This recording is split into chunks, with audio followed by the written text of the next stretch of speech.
Parfois, quand tu cliques sur une vidéo, tu peux être en accord avec le principe de base de la vidéo, mais petit à petit, tu te rends compte que tu t'es pris une grosse douille. Et aujourd'hui, on va parler de ce type de vidéo. On méprise la mort sans gloire comme au Bushido. J'ai appris archito que la roue tournait pour les hamsters. La mort s'appelle Lucie et je veux plus voir Lucifer. Il est temps de se refaire, y'a plus de temps à perdre. Si ma télé avait un trou du cul, mon salon serait plein de merde. C'est une vidéo de Greenpeace qui est sortie en fin d'année 2016 qui parle du programme des candidats à l'élection de 2017 concernant le nucléaire. Et le but principal de cette vidéo est de montrer en quoi les candidats ne parlent pas du nucléaire. Mais avant de voir cette vidéo, tu peux te demander qu'est-ce que c'est Greenpeace. Greenpeace est une organisation non gouvernementale qui a été créée à la fin des années 70 pour mettre en valeur les actions qui étaient contre la planète et anti-écologiques. L'ancêtre de Greenpeace est né en 1969, c'est le comité Don't Make a Wave, qui s'est opposé aux essais nucléaires des États-Unis près de l'Alaska. Greenpeace prend son véritable nom en 1971. Ces militants américains, canadiens, pacifistes et écologiques se font connaître partout dans le monde pour la lutte contre l'usage du nucléaire. En France, c'est un peu plus compliqué parce que Greenpeace a été créé en 1977, mais avec l'histoire du Rainbow Warrior, on n'en parlera pas ici, mais il a été fermé pendant 2 ans, il a été rouvert en 1989, si je me trompe pas. Donc c'est un peu plus compliqué puisque la création de Greenpeace France a été faite avant la création de Greenpeace International. Donc il y a 2 ans qui les séparent, ce qui prouve que Greenpeace a une grande importance en France. Partout dans le monde, des militants naissent et vont créer en 1979 le Greenpeace que l'on connaît, Greenpeace International.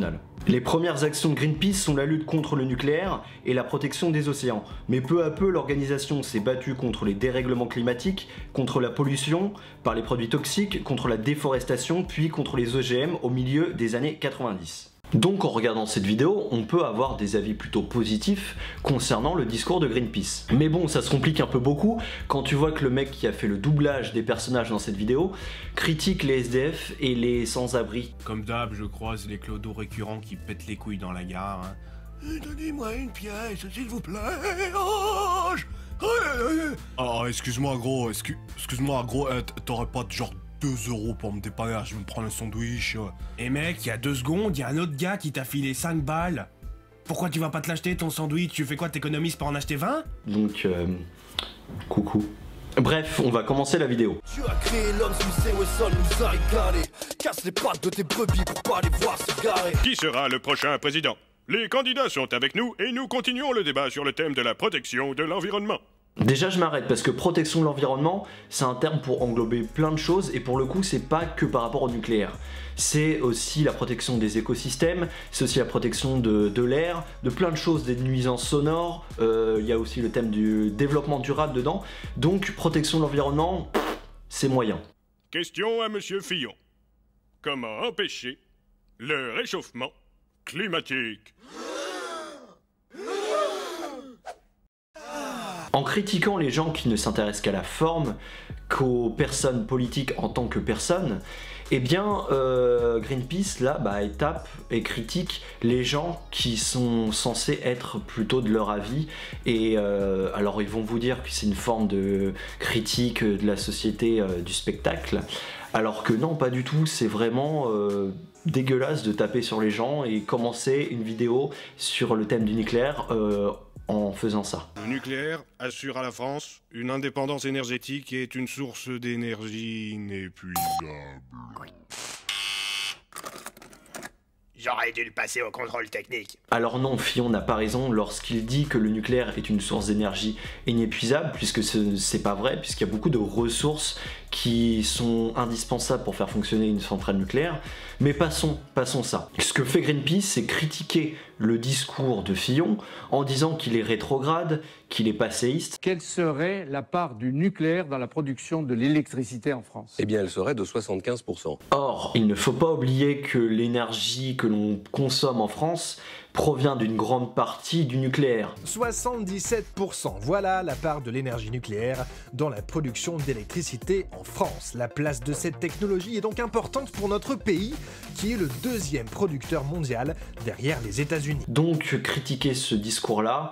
Il faut donc moderniser le nucléaire, il ne faut surtout pas arrêter des centrales. C'est un gâchis incroyable que d'arrêter des centrales qui ont été payées par les Français.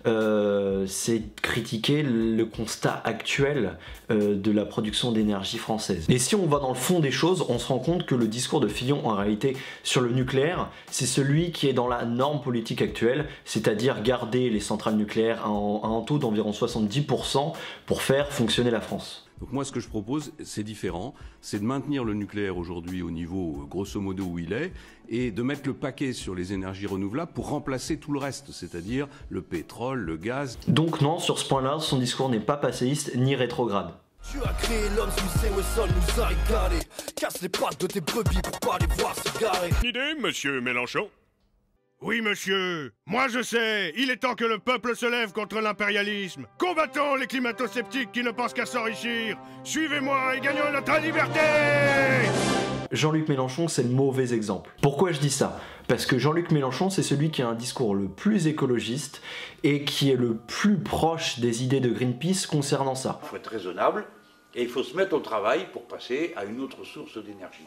Je pense en particulier aux énergies, aux éoliennes, hein, à terre et en mer. Moi, tout le monde sait que ma préférence va celle qu'on met en mer. Et le pire, c'est que lui a fait une véritable réforme sur lui-même et sur sa propre idéologie des années 80-90. C'est vrai, nous, la gauche, et des gens comme moi, en tête, c'est vrai, j'ai été longtemps de culture béton-électricité, ça c'est vrai. Et c'est remis en question par rapport aux propositions écologiques et par rapport à une reformation des idées politiques socialistes et à gauche. L'écologie politique est un apport considérable à la pensée de gauche, d'abord parce qu'elle refonde l'idée qu'il y a un intérêt général humain, ce qui fait directement le lien avec l'idéal républicain et socialiste. Aujourd'hui, parler de Jean-Luc Mélenchon sans parler de son discours écologique et écologiste, c'est se foutre de la gueule du monde. Et je dirais plus, son discours a évolué dans le temps, donc si on remonte dans les archives, on peut se rendre compte qu'effectivement, il avoue ses propres fautes et il avoue que le schéma productiviste de la gauche des années 80, 90, même qui provient des années 60 en réalité,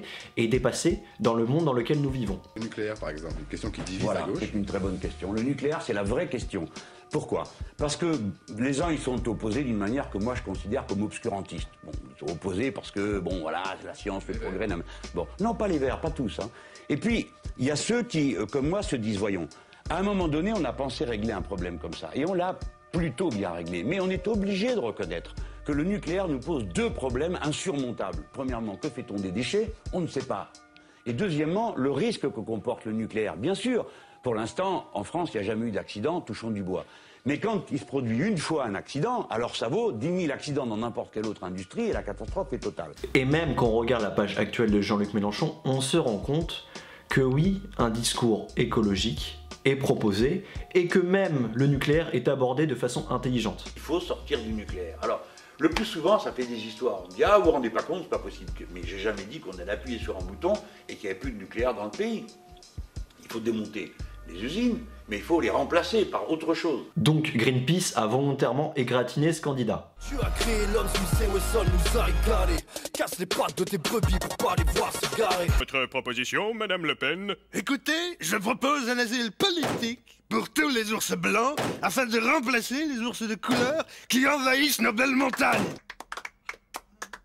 Et même concernant Marine Le Pen, on se rend compte que le discours de Greenpeace est ultra orienté. On ne peut pas faire plus orienté que ça. Déjà, concernant l'utilisation de la voix de Jean-Marie Le Pen pour qualifier Marine Le Pen, je trouve que ça a des années de retard. Si vous voulez critiquer Marine Le Pen sur ses idées, faites-le sur ses idées, pas sur son père, parce que ça n'a pas vraiment de fond politique. Et même, ça prouve que Greenpeace ne se sont pas renseignés sur le discours de Marine Le Pen. Je dis tout de suite, et je l'ai dit plusieurs fois, nous ne comptons pas abandonner le nucléaire. Alors certes, le discours écologique et écologiste concernant le Front National est très peu accessible, voire n'existe pas, mais si on veut faire une véritable vidéo qui dénonce les choses, il faut être au courant de ce que la présidente du Front National a mis en place et a proposé comme réforme et comme proposition pour les élections. Donc vous foutez un peu de la gueule parce que, je sais pas, moi, une simple recherche YouTube, ça permet de trouver des informations qui sont très simples concernant ses propres idées de Marine Le Pen sur le nucléaire. Ce que voudrait Marine Le Pen, c'est moderniser le parc énergétique nucléaire de la France pour faire des économies d'échelle. Il faut en permanence innover et le sécuriser. Et mettre à côté des petits systèmes alternatifs pour diversifier l'offre énergétique française. En revanche, il est tout à fait envisageable et même souhaitable de diversifier nos sources d'énergie. Et c'est là où il y a une différence avec François Fillon, c'est qu'elle voudrait, grâce aux frontières nationales, renforcer le parc nucléaire français. Le monde a besoin d'un modèle économique respectueux des hommes et de l'environnement. Et c'est pour cela qu'il nous faut inciter par le patriotisme économique, par le protectionnisme intelligent, à produire au plus près des lieux de consommation. Tu as créé l'homme, Smith & Wesson nous a régalé.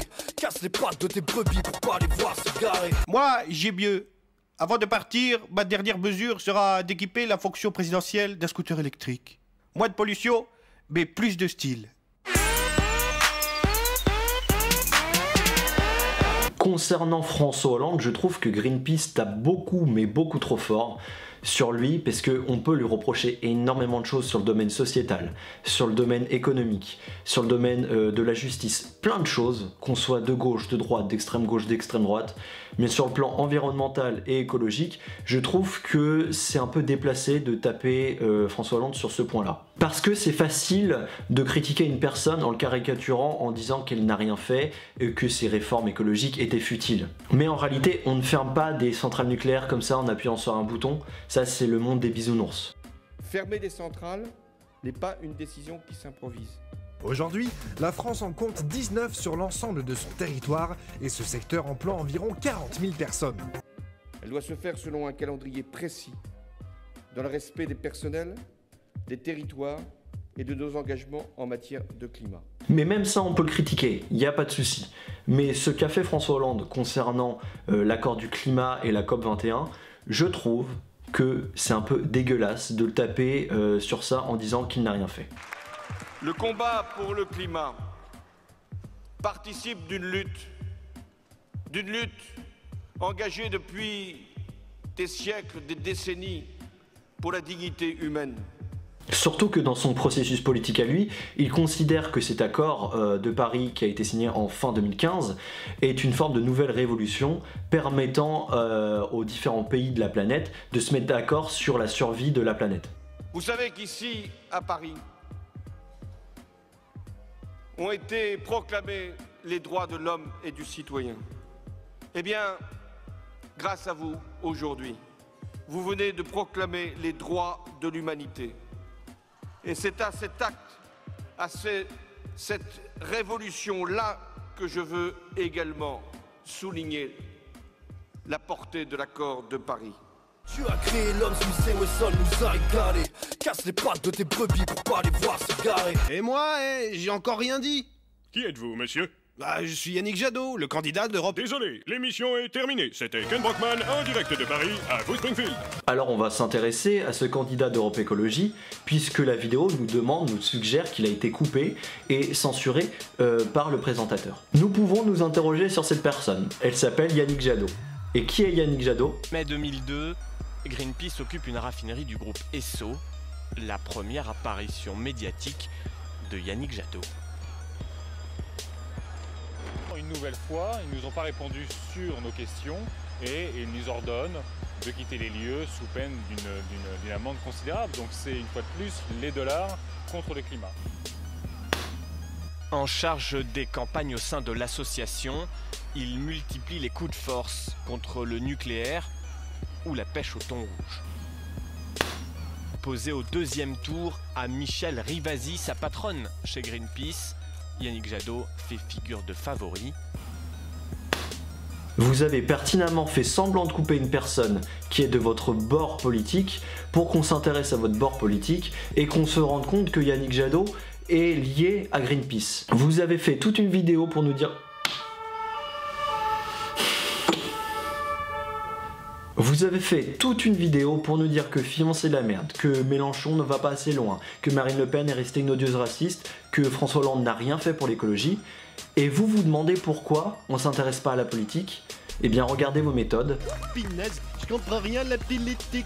Et en réalité, en mettant sur un piédestal votre candidat Yannick Jadot, eh bien vous faites pareil que votre système politique que vous avez critiqué en début de votre vidéo. Donc remettez-vous en cause parce que je pense que beaucoup de gens en ont ras le cul de ce genre de manipulation et ça ne sert à rien. Et les gens qui sont tombés dans le genre de vidéo plutôt aguicheuse en utilisant des mythes de la pop culture, en voulant dénoncer des choses, en réalité, on ne voit pas ce que fait Greenpeace sur le terrain. Le nucléaire prend toute la place en France. Il faut arrêter d'investir dans le nucléaire, dans les vieilles centrales, ça coûte beaucoup trop cher. Il faut plutôt envisager le développement des énergies renouvelables et c'est à ça que sert l'échéance 2025, c'est être sûr que dès aujourd'hui, nous allons investir dans les énergies renouvelables, c'est moins cher et c'est ce qui permettra de lutter efficacement contre les dérèglements climatiques. Même si je trouve que personnellement, leur action politique de désobéissance civile est plutôt nocif sur le long terme, et bien sur le fond, je trouve que Greenpeace est ultra intéressant. Et je trouve ça ultra dommage qu'une organisation comme ça utilise des méthodes putassières pour nous mettre des grosses douilles. Pinaise, je comprends rien de la politique.